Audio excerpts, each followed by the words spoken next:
America is back. Nous sommes deux vieilles nations dans le monde. Le Royaume-Uni et la France. لن يتحقق لكم سلام بالعدوان وإن هذه الدماء بالدم تكون لعنة عليكم. نفديك يا أقصى. إن المعركة ليست معركة فرد وليست معركة جيش وإنما هي معركة شعب ومعركة أمة بأسرها.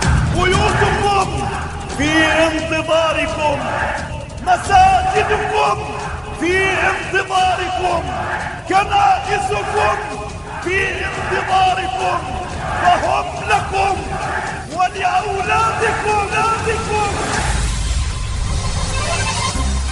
Vous écoutez l'Histoire en marche, un programme réalisé par Jalil Akhdar, coordonné par Samiha Hali, Marim Abdou pour vous accompagner au micro.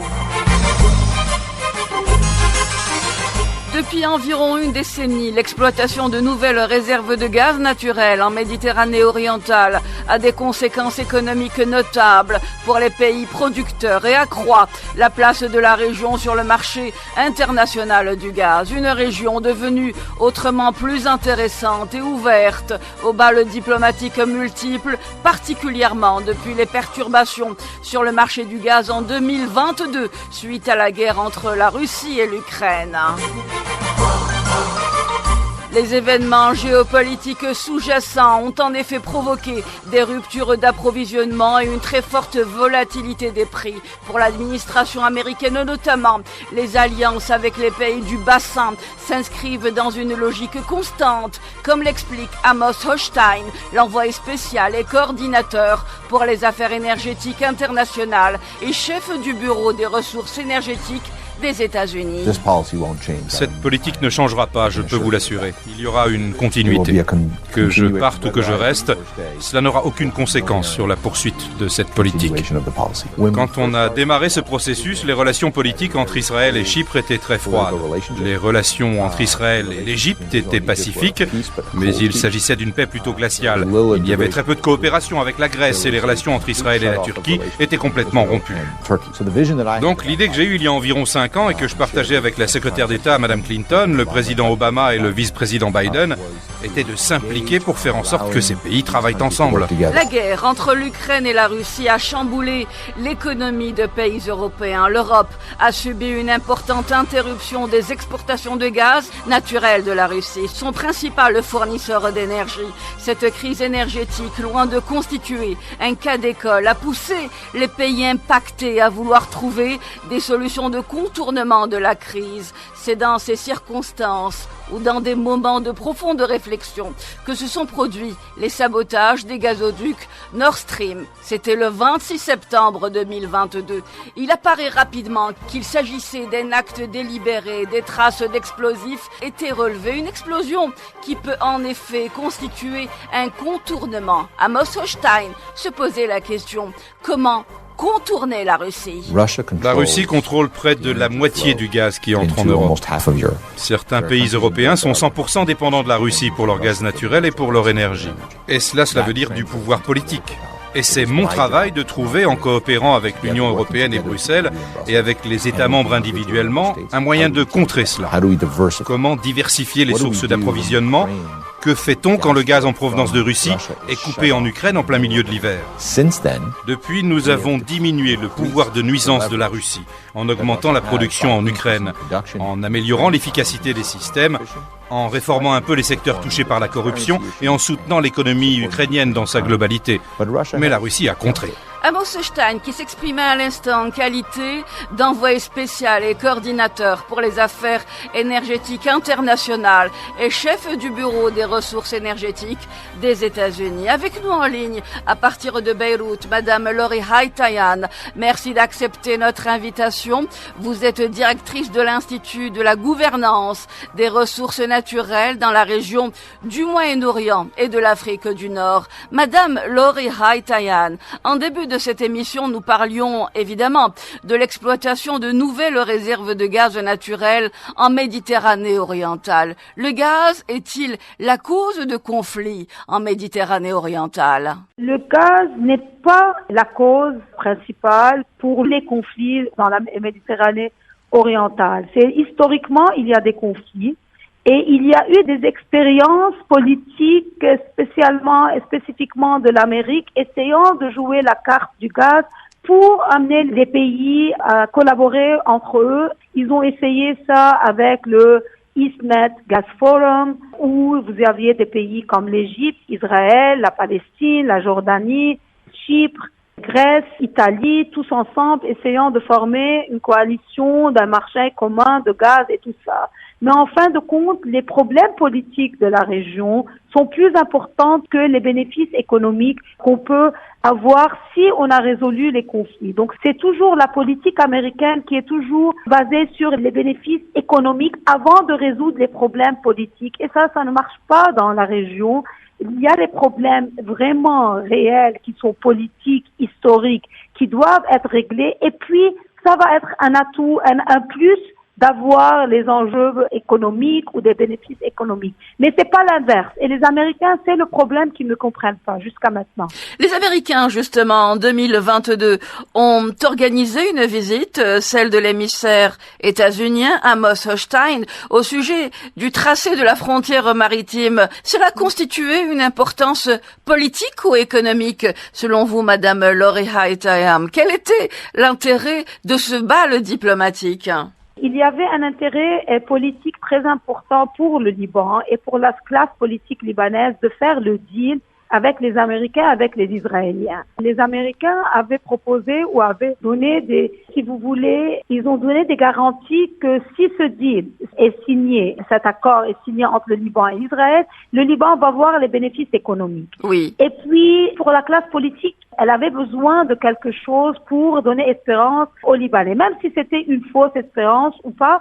Mais quand même, ils avaient joué ça. C'était politique, économique. Premier plan, c'était politique et puis économique. Mais en fin de compte, il y a eu un forage de la part de Total Energy dans le bloc 9 et, et le résultat était négatif. Mais on peut dire que dans notre région, en Méditerranée orientale, la politique vient en premier lieu et puis c'est l'économie. C'est pas parce qu'il y a eu un deal entre le Liban et Israël, ce qui n'a pas mené à une guerre, encore une fois, entre Israël et Hezbollah. Non, c'est pas le cas. Il y a un deal sur la frontière maritime entre Israël et Liban, mais ça n'empêche pas Hezbollah de faire une attaque contre les Israéliens et les Israéliens d'attaquer le Hezbollah et le Liban.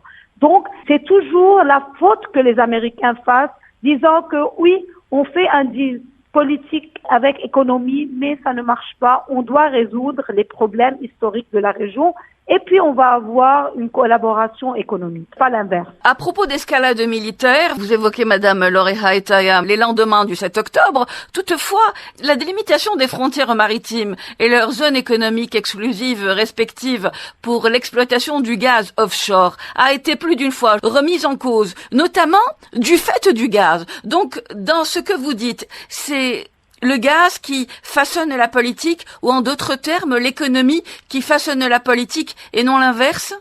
Le gaz est en train d'être utilisé partout dans la Méditerranée orientale comme un atout pour des alliances politiques ou pour des conflits politiques. Donc, la région Méditerranée orientale, les seuls deux producteurs de gaz sont Israël et Égypte. Et on a vu quand il y a eu la guerre après 7 octobre, et Tamar, l'un des grands gisements d'Israël, a dû fermer. Oui. Et quand le gisement a fermé, ça a eu des implications sur l'économie israélienne, mais plus sur l'économie égyptienne, parce que les Égyptiens sont en train d'acheter ce gaz de Tamar pour la consommation domestique et pour envoyer et vendre sur le marché en forme de gaz naturel liquéfié, LNG. Donc, l'Égypte a eu un grand problème. Israël a eu un problème et puis encore une fois Tamar est reparti et puis maintenant il y a des deals qui sont en train d'être signés entre des compagnies qui gèrent le gisement Tamar et entre des compagnies privées égyptiennes parce que il y a une collaboration entre ces deux pays. Mais quand même, d'autre part, c'est plus complexe et c'est pas si facile que ça. Même entre la relation entre Égypte et Israël est complexe parce qu'aujourd'hui l'Égypte a un problème économique très sévère. Et ils ont besoin du gaz et tout cela, ils ne peuvent pas aggraver encore la situation. Donc, ils sont en train de travailler économiquement avec Israël, mais en même temps, ils sont dans la solution politique vis-à-vis de Gaza. Donc, ça devient très compliqué. C'est pour cela on ne peut pas dire toujours que seulement on travaille sur l'économie en oubliant la politique. C'est ça. Toujours la politique qui revient sur la scène et c'est pour cela que, une fois pour tout le monde, les Américains, les Arabes et même les Européens doivent comprendre que résoudre les problèmes politiques, ça vient qu'en priorité et puis ça va donner des avantages économiques. Vous nous dites, Madame Lori Haitayam, que les calculs géopolitiques et économiques causés par le gaz notamment façonnent les alliances, pas pour autant nouvelles. Regardez, si on oublie un peu la Méditerranée orientale, les relations renouvelées gazières entre l'Algérie et l'Italie. Oui. Ça a été, encore une fois, repris avec plus d'investissements maintenant de la part de Eni, la compagnie italienne, vis-à-vis des investissements renouvelés en Algérie, parce que l'Italie aujourd'hui a besoin du gaz de l'Algérie et d'autres sources de gaz, parce qu'ils sont en train d'essayer d'éviter le gaz russe. Donc encore, la géopolitique ici a eu des implications sur les relations économiques et le gaz joue un rôle. Mais parce que l'Algérie est un pays très puissant en ce qui concerne la production de gaz et influent. Donc il y a une influence. C'est pas le cas entre Israël vis-à-vis l'Europe et le monde, c'est pas le cas de l'Égypte vis-à-vis l'Europe et le monde. Un jour, un rôle plus minime que ça. Mais quand même, l'Algérie, dans notre Méditerranée, l'Algérie, c'est le joueur le plus important en ce qui concerne le gaz. Et donc, c'est plus complexe des relations entre Alger et l'Europe que d'autre part. Parce qu'il y a un impact. Si l'Algérie envoie pas le gaz en Europe, il y a des pays qui vont en souffrir de ça. Revenons à ce qui s'est produit au Liban ces dernières années. Nous avions parlé tout en début de cet entretien de la délimitation des frontières maritimes communes. Le processus d'exploitation en a profité à différentes parties, vous le disiez tout à l'heure, Madame Lori Haitayam, à des sociétés étrangères, notamment au géant français Total Energy. Donc au final, les puissances étrangères tire profit d'une situation géopolitique qui, parfois, tend à s'envenimer au détriment des populations locales. Dans notre cas, si on veut parler un peu du Liban, Total Energy avec Eni, la compagnie italienne, et Qatar Energy, la compagnie nationale qatarienne, c'est les trois compagnies qui sont en consortium et c'est eux qui ont eu le bloc 4 et le bloc 9. Et le bloc 4, en 2020, ils ont fait le forage et ont pas trouvé le gaz. En 2020, c'était Novatek qui était à la place de Qatar Energy, mais encore une fois, ils ont fait un forage, ils n'ont rien trouvé. En 2023, après le deal qu'ils ont fait, le Liban et l'Israël sur la frontière maritime, il y a eu un autre forage. Et en octobre 2023, la déclaration était de Total qu'il n'y a pas eu de découverte de gisement et il n'y a pas de gaz. Mais en même temps, les mêmes trois compagnies avaient proposé des offres sur deux blocs, le 8 et le 10, qui sont à côté du bloc 9. Donc, oui, encore une fois, au sud du Liban. Oui. Et il y a eu cette fois-ci, même si le Liban est en faillite, même le Liban, il est en désordre politique, économique, institutionnel, tout ce que vous voulez. Mais le Liban a négocié avec les compagnies. Et c'était pas parce que le Liban était au coin, il avait besoin de compagnies, il avait besoin du travail hydrocarbures. Ils ont fait des négociations avec les compagnies sur le laps de temps pour le premier forage, à propos de l'offre financière et tout ça. Et puis, il n'y a pas eu d'accord. Donc, en fin de compte, le Liban a pu tenir face aux compagnies, même s'il a besoin de ces compagnies, mais parce qu'il a vu que l'offre qui a été donnée par les compagnies était une offre qui n'était pas au niveau de des aspirations libanaises. Donc, il y a eu ces négociations et le Liban a refusé et les compagnies ont refusé. Donc, maintenant, il y a un troisième offre d'appel pour les autres blocs, les 9 blocs qu'on a, les 10. Et on va voir s'il y avait à avoir un intérêt des compagnies de venir et de travailler au Liban. Mais quand même, même si le Liban est dans ce désordre parfait, si vous voulez, parce que en parallèle, tout ne fonctionne plus, mais quand même, le Liban a tenu bien face aux compagnies. Donc, c'est pas mal, disons. Nous parlons, Madame Lori Haitayam, notamment du champ gazier de Karish, qui avait conduit à d'immenses tensions. Karish, c'était la bataille que devait faire le Liban en 2022-23 quand il faisait les négociations avec les Israéliens.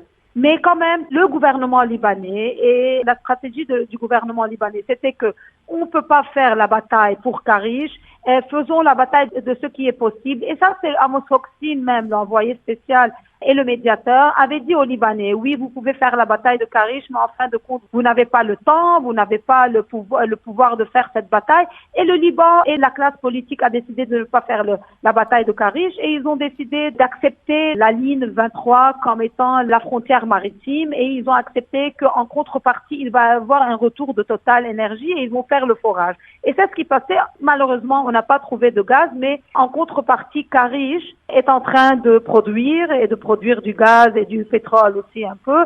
Et Karish est fonctionnel et le Liban est toujours en train d'attendre des compagnies pour venir faire des découvertes. Madame Lori Haitayan, merci infiniment d'avoir été avec nous et de nous avoir amené tous ces éléments d'explication. Merci beaucoup, madame. Merci à vous. Lori Haitayan est directrice de l'Institut de la gouvernance des ressources naturelles de la région du Moyen-Orient et de l'Afrique du Nord. En octobre 2022, le Liban et l'entité sioniste, qui n'entretiennent pas de relations diplomatiques, ont conclu un accord délimitant leurs frontières maritimes à l'issue d'intenses négociations sous l'égide des États-Unis. En toile de fond de ces négociations, la découverte en 2010 de ressources pétrolières et gazières dans le bassin du Levant, enfuies dans la mer située dans la partie orientale de la mer Méditerranée. Les réserves inexplorées constituent la plus grande découverte de gaz de la décennie.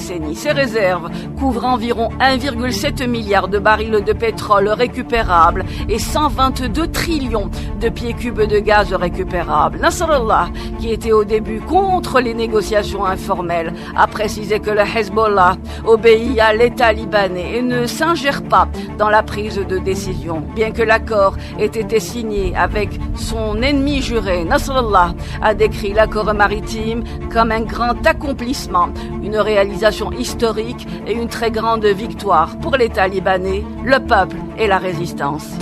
Ce qui nous importe, c'est de pouvoir extraire du pétrole et du gaz des champs libanais. Quand on a dit que cette question était liée à la démarcation de la frontière maritime, nous avons dit OK, allez-y. Les négociations ont été menées sous l'égide des États-Unis en la personne de Amos Hochstein. Ce dernier n'est pas seulement un médiateur, mais aussi un diplomate, un lobbyiste et un homme d'affaires qui a précédemment occupé le poste de conseiller principal auprès du secrétaire d'État pour la sécurité énergétique mondiale. Il a commencé à travailler au département d'État des États-Unis en 2011 lorsqu'il a été nommé secrétaire d'État adjoint chargé de la diplomatie énergétique. De 2014 à 2017, il a été l'envoyé spécial et coordinateur pour les affaires énergétiques internationales et a dirigé le Bureau des ressources énergétiques des États-Unis. Depuis août 2021, Hochstein est l'envoyé spécial et coordinateur des affaires énergétiques internationales de l'administration Biden. En effet, il est sans précédent de mener des négociations maritimes entre deux États qui ne se reconnaissent pas sur le plan diplomatique. Le médiateur Hochstein a joué un rôle décisif dans la conclusion de l'accord maritime israélo-libanais. Il évoque une nouvelle ère. Cela peut être un tournant économique au Liban pour une nouvelle ère d'investissement et de soutien, pour relancer l'économie et s'assurer que, quels que soient les arrangements, tout soit fait de manière transparente pour que les bénéfices soient ressentis directement par tous les Libanais. En 2008, le chef de la diplomatie américaine, Rex Tillerson, s'est déplacé en personne à Beyrouth. Rex Tillerson, qui est, faut-il le préciser, président de la société pétrolière ExxonMobil de 2006 à 2016. Il a été secrétaire d'État des États-Unis de 2017 à 2018 durant la présidence de Donald Trump. Cette nomination a suscité un intérêt particulier lié aux enjeux énergétiques, notamment ceux du voisin chypriote, comme l'explique son ministre des Affaires étrangères, Laonis Kassoulidis. Il faut attendre de voir quelle va être la politique de la nouvelle administration. La personne nommée pour la position du secrétaire d'État est le PDG d'ExxonMobil. Et ExxonMobil va être une compagnie intéressée à Chypre. Autre enjeu, le gaz au large des côtes de Raza. Plusieurs gisements de gaz de grande ampleur se trouvent au large de la bande de Raza. En octobre 2022, le Fonds d'investissement palestinien a déclaré qu'il était sur le point de conclure un accord technique avec l'Egyptian Natural Gas Holding en vue de l'extraction du gaz du champ de Raza Marine au large de la bande de Raza. Un don de Dieu à notre pays, s'était réjoui Yasser Arafat en 2000 à propos de la découverte de champs de gaz offshore dans les eaux territoriales palestiniennes. Du côté sioniste, le directeur de cabinet d'Ariel Sharon, à l'époque, ne cachait pas les visées de l'entité sur les richesses gazières palestiniennes. المخاوف من أن تصل الأموال إلى حماس كانت مجرد حجة. مرة أخرى معارضة استخراج الغاز ارتكزت على مبدأ مستند إلى قانون دولي أن المنطقة الاقتصادية الخاصة في البحر هي لإسرائيل، وبما أن السلطة الفلسطينية ليست دولة فليس من حقها أن تكون لها مياه إقليمية خاصة بها، ولذلك تم اعتبار أن الحقوق التي منحها إيهود باراك لياسر عرفات هي حقوق غير قانونية، وأن هذه المناطق إسرائيلية لأنه لا يوجد كيان قانوني معترف به يحق له أخذها. Dans ce grand échiquier aux enjeux multiples, l'Égypte a un rôle à jouer non négligeable. Tarek El-Moula, ministre du pétrole en 2015, évoque le rôle que peut jouer le Caire. Est-ce que du gaz israélien pourrait être liquéfié en Égypte ? Cela pourrait arriver, oui. En fin de compte, la question n'est pas d'où vient le gaz, parce que vous pouvez acheter n'importe quel produit sur le marché, venant de n'importe quel pays. Aujourd'hui, on vit dans un monde globalisé, et nous parlons d'une ressource qui a un prix international. La provenance n'a aucune importance tant que vous avez l'argent pour payer.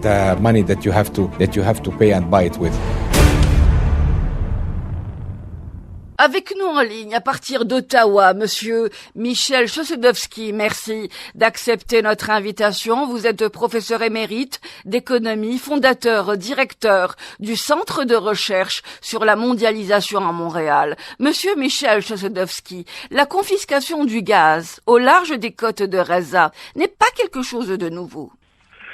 Effectivement, la question de confisquer le gaz maritime, ce n'est pas quelque chose de nouveau. Israël avait tenté de prendre possession de ses réserves de gaz naturel et ça a été refusé par la Cour suprême d'Israël.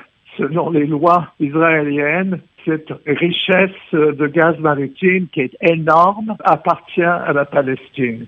Par conséquent, disons, un des objectifs du génocide, c'est de rayer et de détruire la Palestine comme entité politique et de prendre possession de cette richesse en gaz naturel. Évidemment, si les Palestiniens avaient le contrôle du gaz naturel, leur niveau de vie serait normal parce que c'est une richesse très importante. Il y a eu 2 découvertes. Une, c'était British Gas, une autre plus récente. Par conséquent, ça constitue une richesse importante. Et je devrais mentionner, et c'est là où, disons, la dimension géopolitique entre, c'est que toute la côte de l'Est méditerranéen, s'étendant de Gaza, de la frontière égyptienne jusqu'au nord, donc le Liban et la Syrie, oui, il y a une richesse de gaz maritime sur toute cette côte. Ce n'est pas limité à Gaza, mais les réserves de Gaza sont déjà identifiées. Et d'ailleurs, il y a eu des tentatives de la part de la Palestine de les développer. Ça a toujours été l'objet de sabotage. C'est clair qu'il y a des enjeux économiques très importants. De fait, cette richesse appartient à la Palestine et le gouvernement Netanyahou, ils vont présenter des justificatifs au niveau idéologique, mais c'est ça l'enjeu économique. Je devrais mentionner que l'Égypte, ils ont signé un accord, signé bien avant le 7 octobre. Hein. Oui. C'est un accord qui est antérieur au 7 octobre. En fait, c'était négocié par le renseignement, c'était pas les politiciens qui l'ont négocié. Ils l'ont négocié à différents niveaux, mais je sais que c'est le renseignement qui était actif des 2 côtés. L'Égypte a eu un accord bilatéral sur l'exploitation de ses ressources en gaz naturel. Dans le désert du Sinaï, ils ont frontière avec Gaza et avec la nappe maritime qui s'étend jusqu'en Syrie. C'est dans ce contexte-là qu'il y a eu une proposition assez formelle. Ça, c'est un élément. Très récemment, juste maintenant, l'Égypte recevrait 10 milliards de dollars négociés avec les États-Unis. C'est de l'argent qu'ils doivent, alors c'est la question de la dette extérieure. Et c'est 10 milliards de dollars. C'est une renégociation d'une dette de 10 milliards de dollars. Monsieur Michel Chossudovsky, le 29 octobre, alors que la guerre battait son plein, Netanyahou et son cabinet accordent une dizaine de licences à 6 entreprises pour une exploration gazière au large du bassin méditerranéen. Il s'agit de BP et d'Eni, à qui ces licences ont été accordées. Au-delà des pays riverains de la Méditerranée, d'autres pays ont été partie prenante ou sont partie prenante dans ces exploitations gazières? C'est évident que ces ressources qui sont énormes sont, en fin de compte, l'objectif économique, géopolitique qui n'est pas nécessairement à l'avant-plan de la couverture médiatique. On n'en parle pas. Je crois que l'objectif, c'est pas uniquement lié au territoire de la Palestine. Ça s'étend vers le nord. Il y a une richesse maritime au Liban et en Syrie. C'est une guerre qui vise la possession des ressources en pétrole et en gaz naturel. C'est l'enjeu de l'historique de cette guerre. Et bien sûr, c'est lié aussi au projet de destruction de la nation palestinienne et l'exclusion des Palestiniens de Gaza. En février 2022, et en raison de la guerre Russie-Ukraine, là, j'interroge votre expérience dans le domaine économique notamment. L'Europe a essayé de trouver des alternatives aux approvisionnements en énergie russe et a remis sur la table une initiative palestinienne visant à extraire le gaz naturel au large de Gaza. Le gaz serait devenu une arme politique redoutable, une arme géopolitique redoutable? C'est évident que les deux puissances en gaz naturel, c'est l'Iran et c'est la Russie, et en partie, c'est également le Qatar. Il y a une géopolitique là derrière parce que le Qatar a une alliance avec l'Iran pour l'exploitation commune dans le Golfe Persique. Les États-Unis ont quelque chose de l'ordre de 4%. Le gaz naturel aux États-Unis, c'est minime des réserves mondiales. L'enjeu de cette guerre, c'est le pétrole et le gaz, c'est clair. Et ça remonte aux années 90.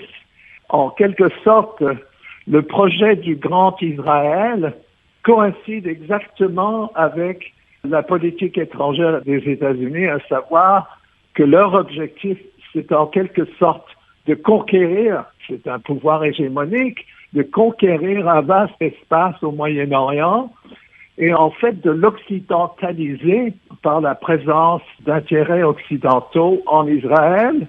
Et en même temps, il y a toute une idéologie qui s'exprime au niveau des politiques guerrières. Je me souviens maintenant qu'au lendemain du 11 septembre 2001, on a en quelque sorte poussé une doctrine à l'encontre des peuples musulmans du Moyen-Orient. Et ça, c'était lié aussi à l'articulation d'une nouvelle idéologie, à savoir qu'il y avait des terroristes. Et on l'a vu également sous Obama, comment dès 2014, il menait des opérations contre le terrorisme, mais en réalité, c'était en fait des opérations guerrières à l'endroit surtout de la Syrie et de l'Irak. Donc, il y a une coïncidence entre le projet du Grand Israël et le projet hégémonique de prendre possession des réserves de gaz et de pétrole sur l'ensemble du Moyen-Orient. Et c'est là où, évidemment, ça pourrait mener à une escalade,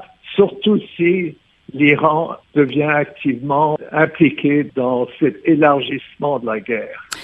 Il y a 8 ans, les États-Unis, monsieur Michel Chossudovsky, les États-Unis ne vendaient pratiquement pas de gaz à l'étranger. C'est ce qu'indique le New York Times.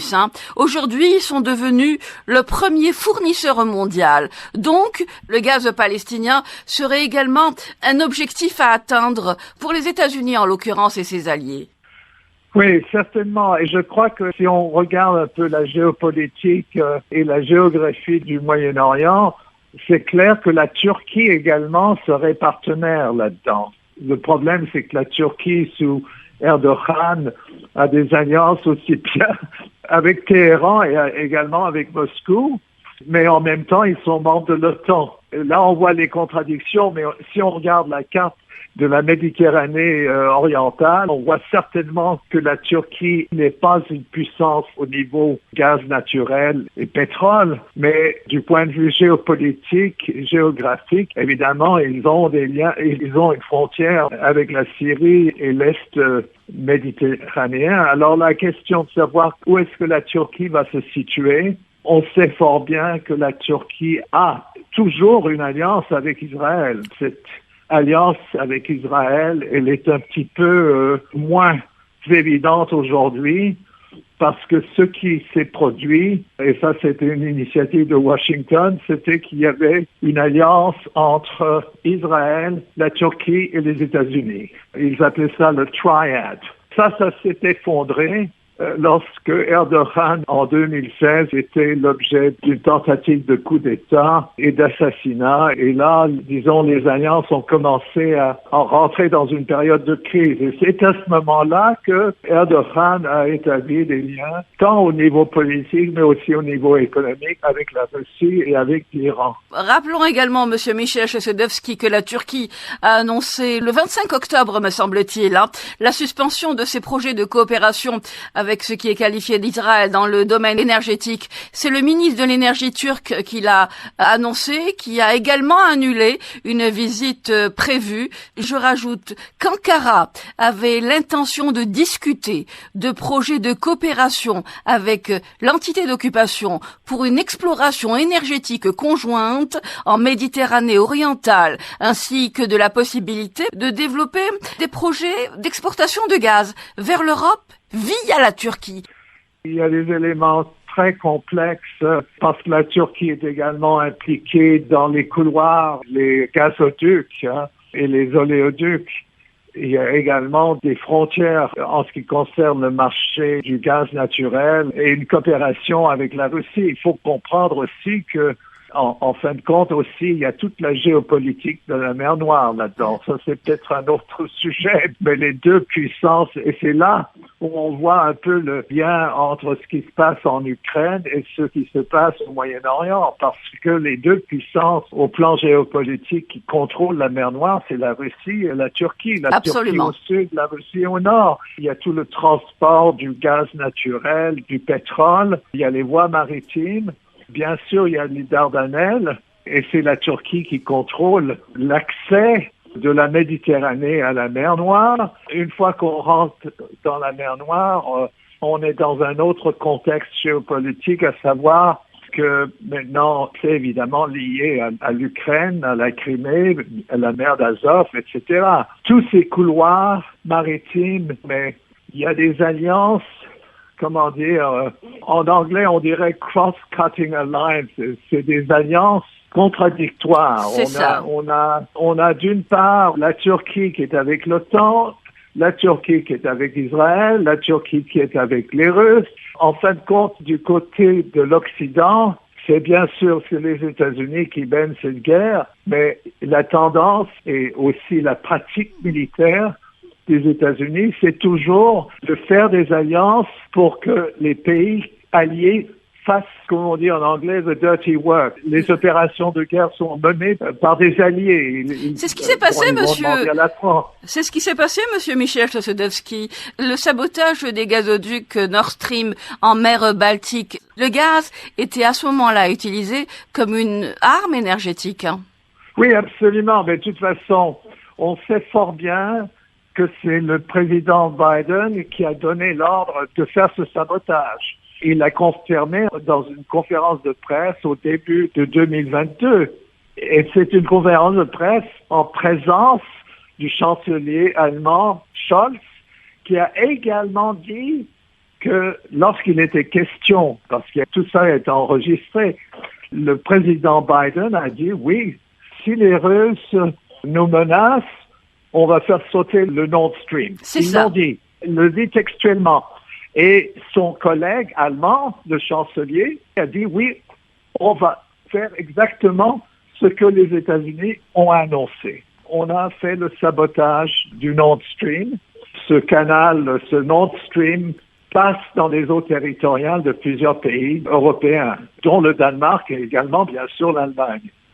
Cela n'a pas pour autant affaibli la Russie sur le plan énergétique et sur le plan géostratégique et géopolitique, Monsieur Michel Chossudovsky. Une enquête du Washington Post et du Der Spiegel a annoncé qu'un commandant des forces spéciales ukrainiennes a été le coordonnateur du sabotage des gazoducs Nord Stream 1 et 2. C'est ce qui a été révélé le 7 février dernier. Aujourd'hui, l'on se rend compte que le gaz est devenu une véritable arme énergétique.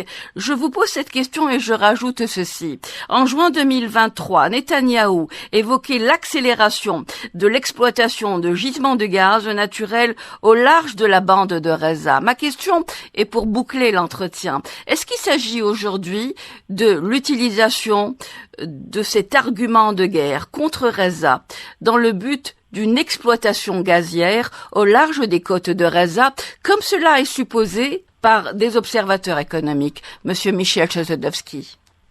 Écoutez, si on regarde du point de vue historique, on peut dire que c'est certainement important dans le contexte contemporain. Mais est-ce qu'on avait des connaissances sur l'existence de gaz naturel? Oui, certainement. Antérieures dans l'histoire, en 1948, par exemple, à la fondation d'Israël. Oui.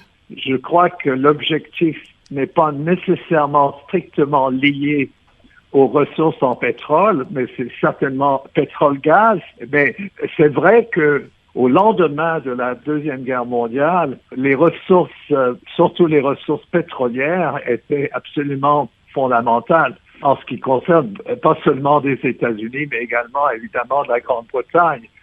Et c'est pour ça qu'ils ont exercé aussi le maintien d'un modèle néocolonial, surtout à l'endroit de l'Iran. Toute la géopolitique occidentale à l'endroit du Moyen-Orient est là pour maintenir ce qui existait antérieurement. C'est clair que toutes les guerres, je devrais dire, toutes les guerres dans l'histoire et toutes les guerres de religion ont une dimension économique. Voilà. Et les guerres de religion sont toujours là pour cacher les objectifs hégémoniques et aussi pour donner une raison au plan idéologique. Monsieur Michel Chossudovsky, merci infiniment d'avoir été avec nous et de nous avoir accordé de votre temps. Merci beaucoup, monsieur. Au revoir. Michel Chossudovsky est professeur émérite d'économie, fondateur directeur du Centre de recherche sur la mondialisation et il était avec nous à partir d'Ottawa.